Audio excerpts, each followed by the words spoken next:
प्रिय भाइयों और बहनों, हम प्रभु के नाम का धन्यवाद करते हैं आज के सुंदर समय के लिए और इस बाइबल अध्ययन के प्रभु के द्वारा दिए गए इस अवसर के लिए। हम जानते हैं कि हर रोज हम बाइबल अध्ययन करते अपने घरों में, जो मॉर्निंग या इवनिंग डिवोशन करते हैं, परमेश्वर हमसे बातचीत करता है। और इस कलीसियाई बाइबल अध्ययन में भी जिसको हम कर रहे हैं पिछले करीब 1-1.5 सालों से, प्रभु ने हमें से बहुतों को आशीषित करा है। Dear friends, this evening we want to welcome all of you for this Bible study time in this Bible study itself.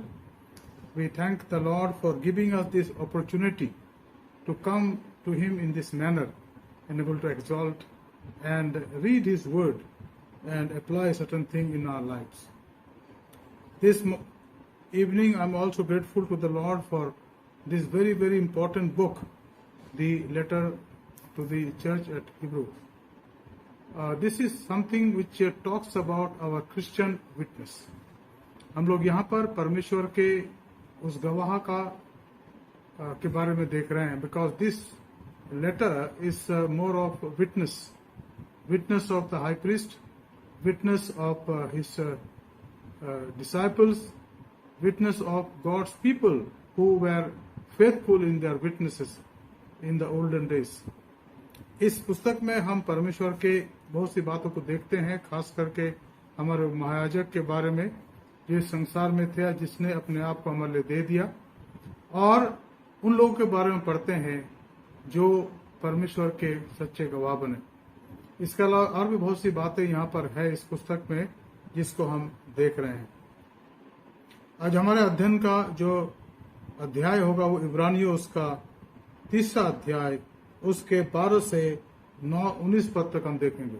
Today the text of our study is Hebrews chapter 3 verses 12 to 19।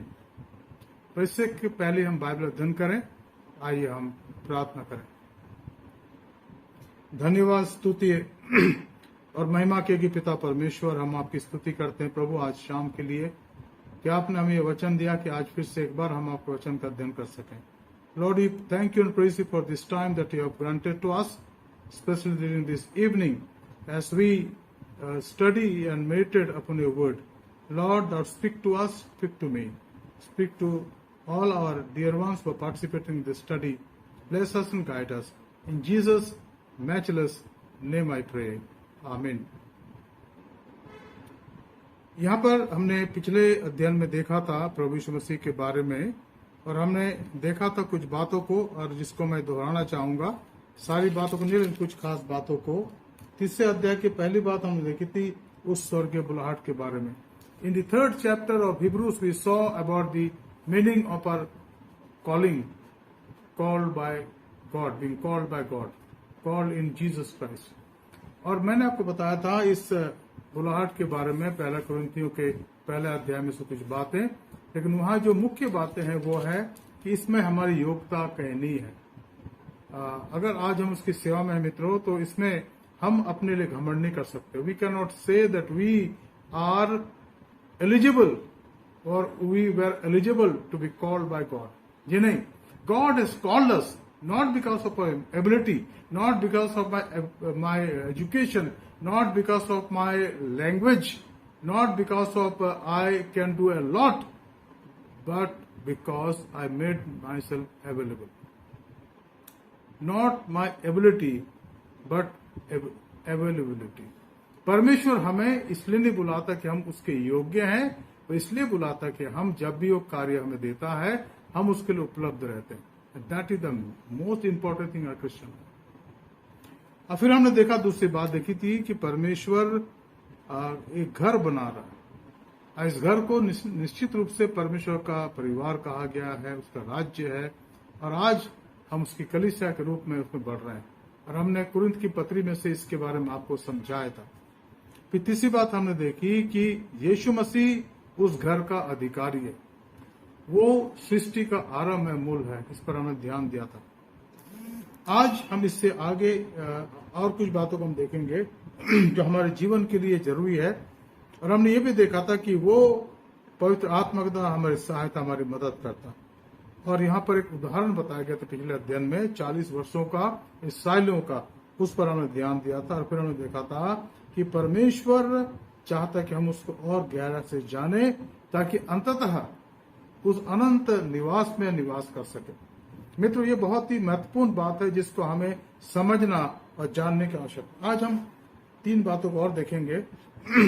पहली बात पाया जाता है इब्रानियों उसका 3 अध्याय उसके 12 पद में और 13 पद में।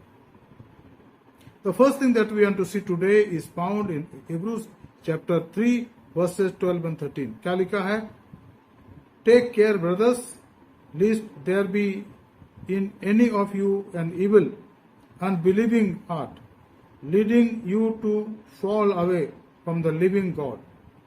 But exhort one another every day as long as it is called today, that none of you may be hardened by deceitfulness of sin. For we have come to share in Christ, if indeed we hold our original confidence from the end. अब यहाँ पर प्रभु यीशु मसीह के वचन के आधार पर लेखक ये संत पौलुस हमें समझाता है। क्या लिखा है? भाइयों, चौकस रहो कि तुम में ऐसा बुरा और अविश्वासी मन न हो जो तुम्हें जीवित परमेश्वर से दूर हटा ले जाए। अब यहाँ पर एक ऐसे मन की कल्पना की गई है जो परमेश्वर के निकट रहता है। अगर हम उससे नाम से तो कहलाए और अगर हमारा हृदय उससे दूर चला जाए मित्रों, तो इसमें कोई हमारे लिए शाबाशी नहीं है। हम मुंह से तो उसका नाम अच्छे से लेते हैं, लेकिन क्या हमारा हृदय उसमें लगा हुआ है? हम उन बातों पर ध्यान देते हैं, गौर करते हैं जो परमेश्वर की बातें हैं? क्या हम उन प्रमुखताओं को अपने जीवन में रखते हैं जो परमेश्वर की प्रमुखता है? Dear friend, merely calling myself or ourselves a Christian, it will not help unless until it is from the heart of mine or for you. We need to walk with him from within our heart. यहाँ लिखा है, हे भाइयों, चौकस रहो, brothers take care, कि तुम में ऐसा बुरा और अविश्वासी मन ना हो जो तुम्हें परमेश्वर, जीते परमेश्वर से दूर ले जाए. The possibility is there that we can go away from the Lord. In spite of all our walk with Him every day, there are temptations, there are allurement that we are many times succumb to. कभी कभी हम उन परीक्षाओं में पड़ जाते हैं जो हमारे जीवन के आसपास घूमती रहती है. परीक्षाएं आएंगी, लेकिन यह लेखक कहता है कि हमें बहुत ही सावधान रहना. आगे यहाँ लिखा है, वरन जिस दिन तक आज का दिन कहा जाता है, but exhort one another every day. The Christian walk is for every day, not for yesterday. It was that yesterday I was walking with the Lord for how many months I walked with Him, for so many days I walked Him with. Now I want to take little rest. So let me take some rest now, and I want to take it easy. There's nothing called take it easy in the Christian life, dear friend. We need to be very, very careful in our Christian life that how I'm working with Him, how I'm growing with Him every day, and with careful attitude. मैं यहाँ पर आपके सामने कुछ पदों को पढ़ना चाहूंगा जो पाया जाता है प्रभु के वचन में लिखा है, और हम देखेंगे मरकुस रचित सुसमाचार उसका 10वां अध्याय, और उसके पहले हम और कुछ पद पढ़ेंगे. मरकुस को बाद में देखेंगे, हम कुछ पद और देखेंगे. वो पाया जाता है गिनती की पुस्तक 13 अध्याय उसके 25 से हम पढ़ेंगे. The book of numbers chapter 13 25 to 29. Now here you read something that was happening at the time when the Israelites were going toward the promised land, and which happened to them. Is a comparison of study here. यहाँ पर एक तुलनात्मक अध्ययन है. अब क्या लिखा है यहाँ पर? I want to read, मैं पढ़ूंगा आपके सामने. गिनती की पुस्तक उसका 13 अध्याय उसके 25 पद से लिखा है, 40 दिन के बाद वे उस देश का भेद लेकर लौट आए और पारान जंगल के कादेश नामक स्थान में मूसा और हारून और इस्राएलियों की सारी मंडली के पास पहुंचे, और उनको और सारी मंडली को संदेश दिया, उस देश के फल उनको दिखाए. उन्होंने मूसा से यह कहकर वर्णन किया, जिस देश में तूने हमको भेजा था उसमें हम गए. उसमें सचमुच दूध और मधु की धाराएं बहती हैं, और उसकी उपज में से यह है, परंतु उस देश के निवासी बलवान और नगर के गढ़वाले हैं, उनके नगर गढ़वाले हैं और बहुत बड़े हैं। और फिर हमने वहां अनाक वंशियों को भी देखा। दक्षिण देश में अमेरिकी बसे हुए हैं और पहाड़ी देश में हित्ती, यबूसी, एमोरी रहते हैं और समुद्र के किनारे किनारे और यर्दन नदी के तट पर कनानी बसे हुए हैं। अब यहाँ पर उनके रहने के बारे में उन्होंने वर्णन करा, तो अच्छी बात है। आगे देखिए क्या लिखा है, पर कालेब ने मूसा के सामने प्रजा के लोगों को चुप कराने के विचार से कहा, हम अभी चढ़ के उस देश को अपना कर लें, क्योंकि निस्संदेह हमें ऐसा करने की शक्ति है। पर जो पुरुष उसके संग गए थे उन्होंने कहा, उन लोगों पर चढ़ने की शक्ति हम में नहीं है, क्योंकि वे हमसे बलवान हैं। और उन्होंने इस्राएलियों के सामने उस देश की जिसका भेद उन्होंने लिया था, यह कहकर निंदा भी की कि वो देश जिसका भेद लेने को हम गए थे ऐसा है जो अपने निवासियों को निगल जाता है, और जितने पुरुष हमने उसमें से देखे सब के सब बड़े डील डॉल के हैं। अब यहाँ एक बहुत ही महत्वपूर्ण बात आप देख रहे हैं, दो जन कुछ अलग बात कर रहे हैं, यीशु और कालेब, लेकिन बाकी जो 10 जन थे उन्होंने बड़ाई तो करी वहां की, लेकिन उन्होंने कहा कि उस देश को लेने की हिम्मत हमारे अंदर नहीं है। यानी परमेश्वर के उस प्राचीन प्रतिज्ञा को उन्होंने शक की नजरों में देखा, जहां परमेश्वर ने कहा था अपने दास इनके मूल पुरुष, हमारे मूल पुरुष इब्राहिम को, कि इब्राहिम ये देश मैं तुझे दूंगा, तेरे वंश को दूंगा। उन्होंने इस पर शक जाहिर करी। और जीवन में जब हमारे मन में कोई ऐसी बात आती मित्रों, शक कहां से आता है? जब हम डर जाते हैं, जब हम परेशान हो जाते हैं, और ऐसा लगता है कि जो कुछ हम करना चाहते हैं ना वो नहीं हो सकता। यहाँ पर यही बात हम देखते, उन्होंने कहा कि वहां पर अनाक वंशी रहते हैं। और आगे लिखा है, यहाँ पर लिखा है 33 पद में पढ़ूंगा आपके सामने, 13 अध्याय का गिनती का। फिर हमने वहां नपीलों को अर्थात नपीली जाति वाले अनाक वंशियों को देखा, और हम अपनी दृष्टि में उनके सामने टिड्डी के समान दिख पड़ते थे, और ऐसे ही उनकी दृष्टि में मालूम पड़ते थे। उन्होंने कहा कि वहां पर जो लोग रहते हैं हमसे बड़े बड़े हैं, वो लंबे चौड़े हैं, और किसी प्रकार से हम लोग उन पर जयवंत नहीं हो सकते, इसीलिए हम वहां ना जाएं। मतलब यही हुआ ना जाएं, हम यही घूमते रहें और यही बस जाएं या कहीं और चले जाएं। लेकिन दो लोग थे, कालेब और यीशु ने कहा नहीं, हम जाएंगे और उन पर हम जय प्राप्त कर सकते हैं।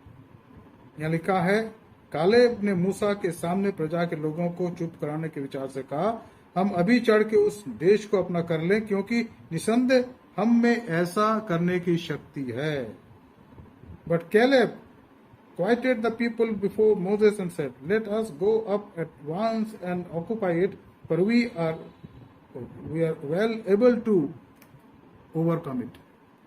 अब यहाँ now here is a story of Israelites going as a to get the overview of that land.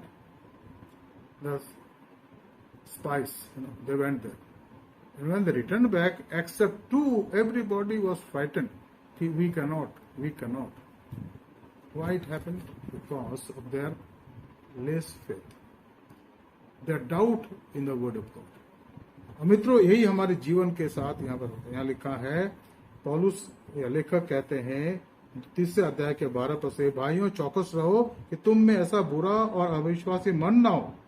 अविश्वासी मन कि ये हो नहीं सकता। कभी कभी मेरे मन के अंदर ही बात आती है, सारी बातें हैं सामने, परमेश्वर की प्रतिज्ञा है, लेकिन मेरे मन में कहीं ना कहीं विचार आ जाता है, कहीं दिमाग के कई किनारे, ये मुश्किल है। लेकिन जब मैंने देखा अपने जीवन में शुरू से आज तक परमेश्वर ने वो काम किए हैं जिसके को मैं अपने आप नहीं कर सकता। कैसे हो गया? उस पर मेरे भरोसे का। यहाँ पर यही बात है जिसको हमें ध्यान देने की आवश्यकता है।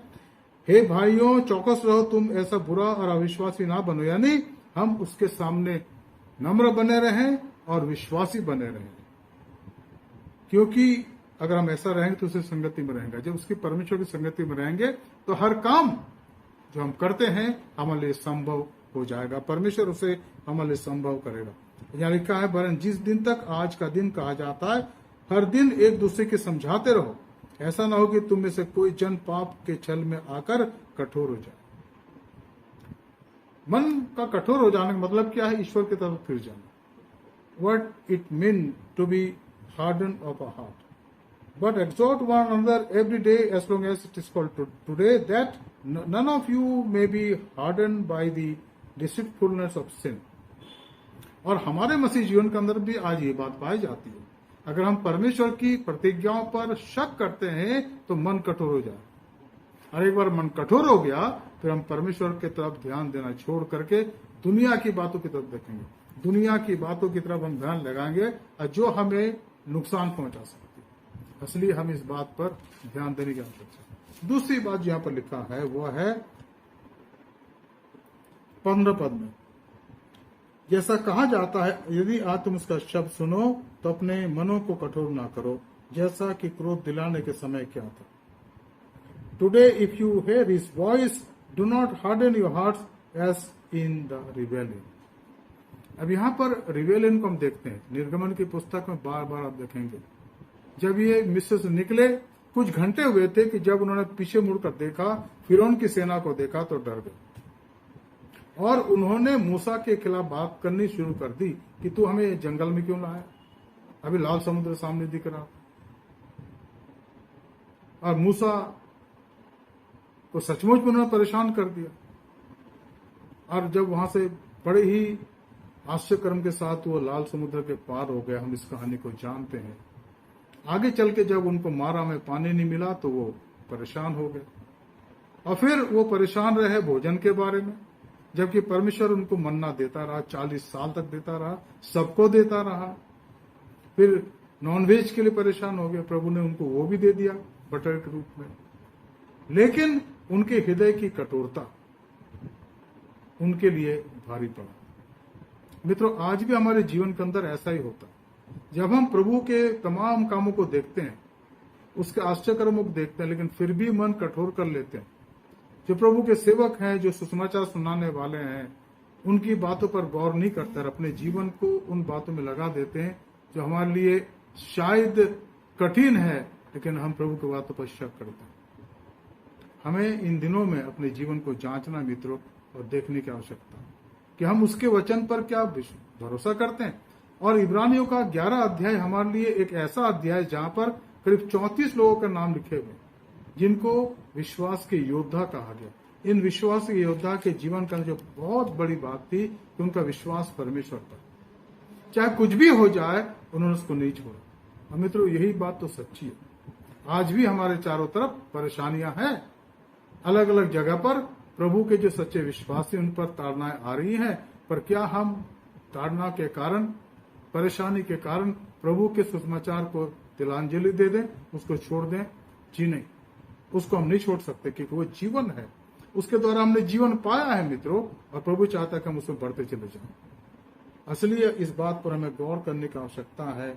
आगे लिखा है, भला किन लोगों ने सुनकर भी क्रोध दिलाया, और क्या उन सब ने नहीं जो मूसा के द्वारा मिस्र से निकले थे? जी हाँ, ये वो लोग थे।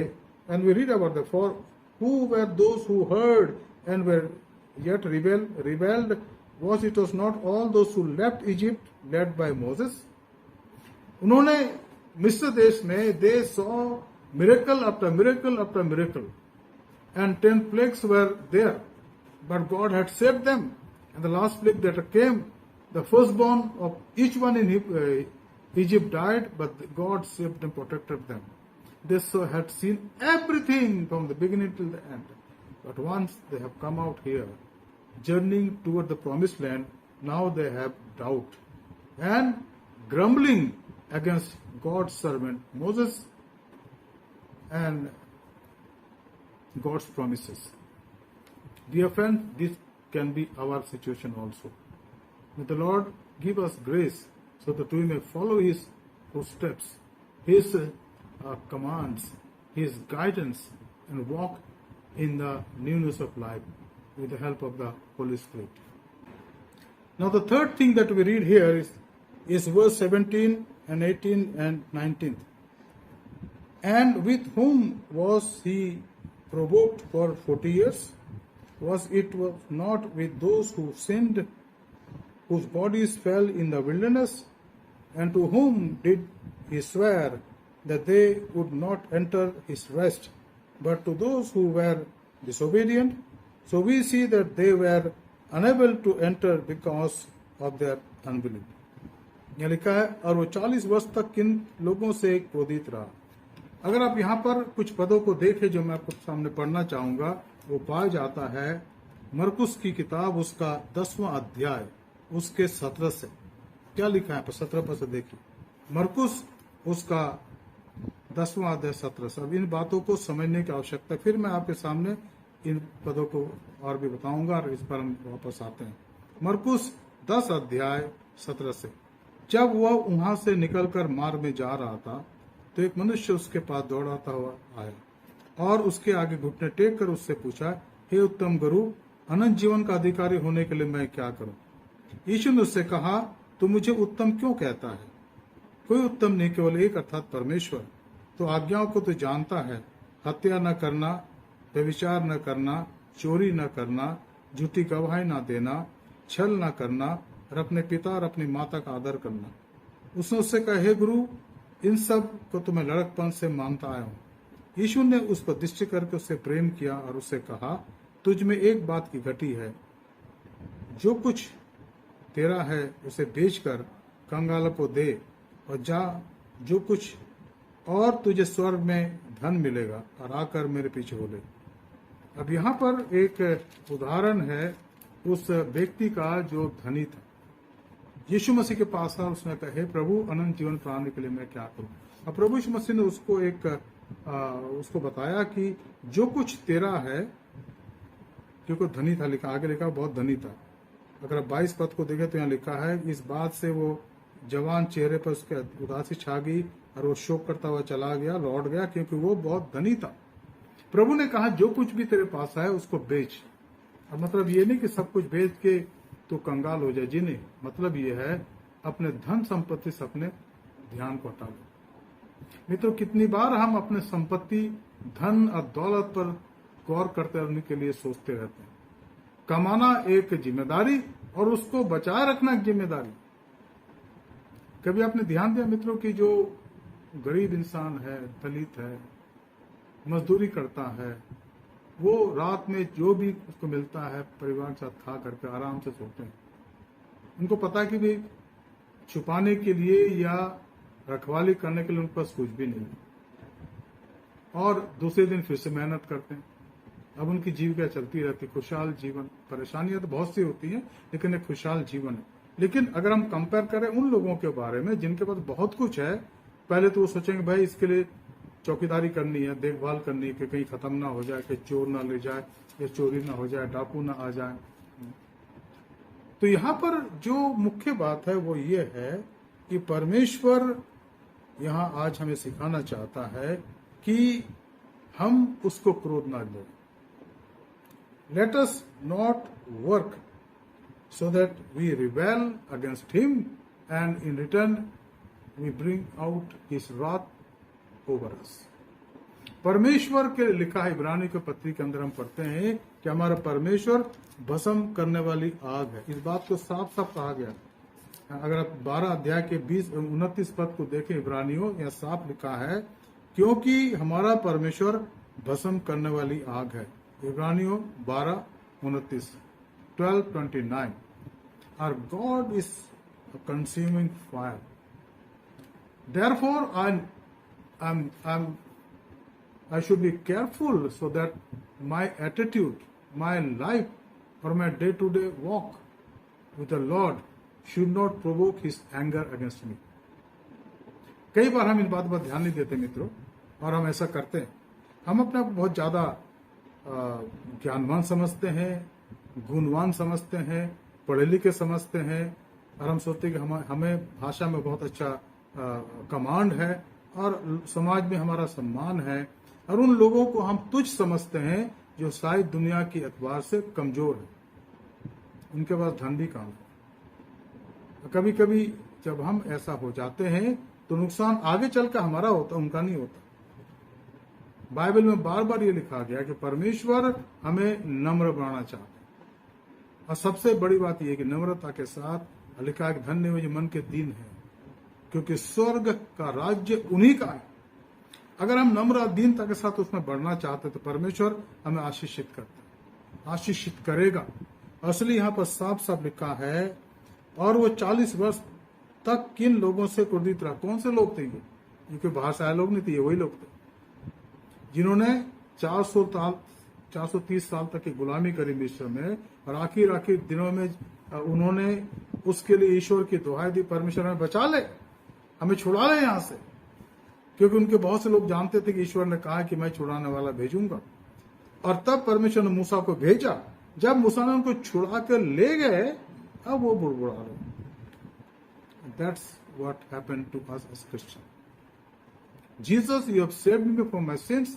You have given me eternal life because of your only begotten Son, Jesus Christ. Jesus, I thank you for His Holy Spirit. Thank you, Lord Jesus, for your church. Thank you, Lord, for the fellowship in the church. Thank you, Lord, for your saints among whom I am living. But yet, we rebel.